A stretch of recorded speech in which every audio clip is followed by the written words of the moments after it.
मेरा नमन सभी आर्य बंधु गुरुकुल के आचार्यगण, ब्रह्मचारी एवं ब्रह्मचारिणियां। गुरुकुल पीठ का प्रतिनिधित्व करते हुए आपके सामने निवेदन करना चाहता हूं कि जहां गुरुकुल पीठ की स्थापना हुई है वो पहले से ही गुरुकुल था। महाभारत काल में गुरु द्रोणाचार्य ने वहाँ पर कौरव पांडवों को धनुर्विद्या सिखाई थी। उसके बाद वो खंडर के रूप में परिवर्तित हो गया था। जिला मेरठ के मानचित्र में सबसे नीचे की लाइन में लिखा था कि दर्शनीय स्थल कूट, जहाँ कभी गुरु द्रोणाचार्य ने कौरव पांडवों की परीक्षा ली थी। यही शब्द पढ़कर के मन में उस स्थान को देखने का भाव जागृत हुआ। गंगा के किनारे बहुत ही सुरम्य स्थान पर वो बना हुआ है। मैंने पूज्य स्वामी प्रणवानंद जी महाराज से कहा कि जब बरनावा गुरुकुल बन सकता है जहाँ पर पांडवों को जलाया गया था, तो यहाँ भी गुरुकुल बन सकता है। आप इसमें मेरा सहयोग करें। पूज्य स्वामी प्रणवानंद जी वहाँ पर गए, गंगा की रेती में बैठ करके यज्ञ किया। और एक बाबा सीताराम जी वहाँ पर रहते थे। उन्होंने धर्मशाला बनाई हुई थी आने जाने वालों के लिए। एक अपनी कुटिया बनाई हुई थी, छोटी सी बगीची थी। पौराणिक साधु थे, राम नामी संत थे।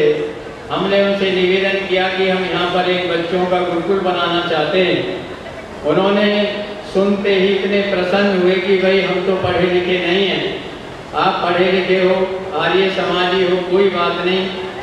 राम नामी साधु होने के नाते राम भी गुरुकुल में पढ़े थे, इसलिए आप गुरुकुल चलाइए।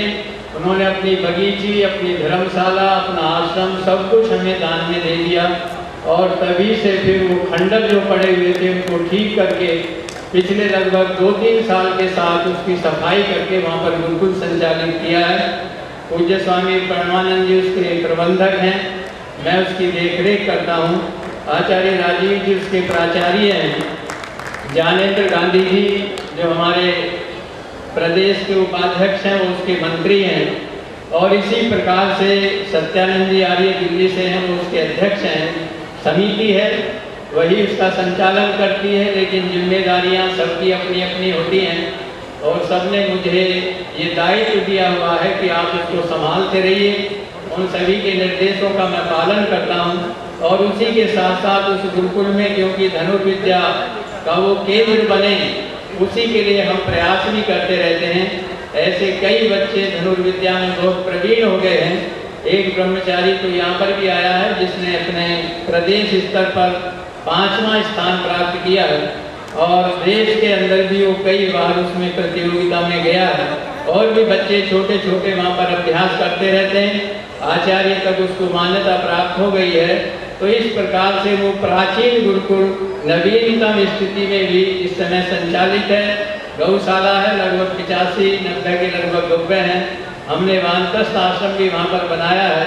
और उसी के माध्यम से आसपास के गांव में हम प्रचार और प्रसार भी करते हैं। 20-25 ऐसे गांव हैं जहाँ पर हर महीने एक गांव में हम वेद प्रचार के माध्यम से क्षेत्रीय सत्संग का आयोजन करते हैं। और पूरे क्षेत्र में सभी लोग एक दूसरे का सहयोग देने के लिए आते हैं। आर्य समाज का वातावरण बहुत अच्छा बना हुआ है।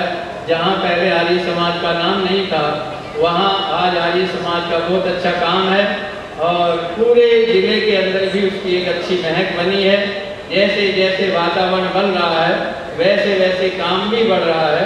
पूरे क्षेत्र के अंदर उस गुरुकुल के प्रति एक बहुत सहानुभूति है। उसका पता मुझे लगता है जब अतिथि लोग आते हैं, क्योंकि जाने का कोई रास्ता नहीं है, आने के लिए उधर से कोई साधन नहीं बनता, तो लोग कहीं भी गांव में रुक जाते हैं और उनको अपने अतिथि की तरह से लोग ठहराते हैं। उसके बाद वो बताते हैं कि बड़ा सम्मान किया, आपके प्रति लोगों की बड़ी सद्भावनाएं हैं। तो इससे पता लगता है कि सेवा के माध्यम से वहाँ पर जो भी काम हो रहा है गुरुकुल के माध्यम से, आर्य समाज के माध्यम से, वो प्रशंसा लोग करते हैं। इसलिए मुझे भी अच्छा लगता है। और ये सब आपके आशीर्वाद का, गुरुजनों का आशीर्वाद का फल है। इस गुरुकुलों का जो ये सम्मेलन आयोजित किया गया, यहाँ हरिद्वार में जो बैठक की गई थी, चिंतन बैठक के रूप में पूज्य स्वामी आर्यदेव जी को हमने मुख्य अतिथि बनाया था।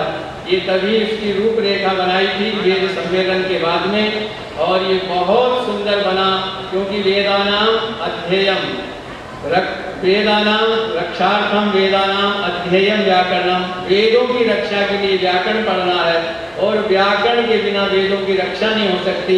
व्याकरण बिना गुरुकुलों के कोई पढ़ा नहीं सकता, इसलिए गुरुकुलों का होना बहुत आवश्यक है, तभी वेदों की रक्षा हो सकती है। धन्यवाद। मेरे साथ कुछ जय घोष आप जरूर लगाएंगे। आज हम नमन कर रहे हैं उस महान आत्मा को, स्वामी श्रद्धानंद जी को, बल्कि ये श्रेय उनको जाता है। महर्षि दयानंद जी ने कल्पना की गुरुकुल शिक्षा प्रणाली की, लेकिन इसको मूर्त रूप देने का किसी ने काम किया तो स्वामी श्रद्धानंद जी ने किया। स्वामी श्रद्धानंद जी के सपनों को साकार करने का काम आप आज करने जा रहे हैं। मैं आपसे निवेदन करूंगा, जय घोष जरूर बोलेंगे महर्षि दयानंद जी के लिए भी, स्वामी श्रद्धानंद जी के लिए भी, और इतना ऊंचा जय घोष बोलना है आप लोगों को कि स्वामी रामदेव जी को ये लगे कि वास्तव में स्वामी श्रद्धानंद जी के सच्चे अनुयायी आए हैं, और मुख्यमंत्री जी रास्ते से आ रहे हैं, उनको भी एहसास हो कि ऋषि दयानंद के सिपाही आज भी तन मन धन से इस राष्ट्र के नवनिर्माण में अपनी भूमिका अदा करने के लिए लगे हुए हैं। मेरे साथ जय घोष बोलेंगे। महर्षि दयानंद की, थोड़ा सा और प्रयास करते हैं। महर्षि दयानंद की, स्वामी श्रद्धानंद की, स्वामी श्रद्धानंद की, भारत माता की, भारत माता की। ये जोश, ये जज्बात, ये हौसला, ये समर्पण, ये प्रदर्शित कर रहा है कि महर्षि दयानंद ने जिन सपनों को देखा था वो सपने निश्चित रूप से साकार होंगे, और स्वामी श्रद्धानंद जी ने जिन सपनों को देखा था वो साकार करने का समय आज आ गया है। पहली बार मैं भी लगभग 20 साल से आर्य समाज में काम करता हूँ, लेकिन आज इस गुरुकुल की फुलवारी को देख करके आशान्वित हूँ, और ये सोच रहा हूँ कि काश हमें भी वो अवसर मिलता तो इन बहनों को, इन भाइयों को मिला है, तो निश्चित रूप से हम भी कोई न कोई बड़ा काम करने के लिए प्रेरित होते। आप लोग जो कार्य कर रहे हैं, शायद ही पूरी दुनिया में कोई व्यक्ति इस ओर प्रेरित हो। भौतिकवादी इस जमाने में, इस युग में, इस वातावरण में निश्चित रूप से गुरुकुलीय शिक्षा प्रणाली एक मील का पत्थर है। साथियों, इस वीडियो को ज़्यादा से ज़्यादा लाइक करें, कमेंट करें, शेयर करें और चैनल को सब्सक्राइब करना ना भूलें।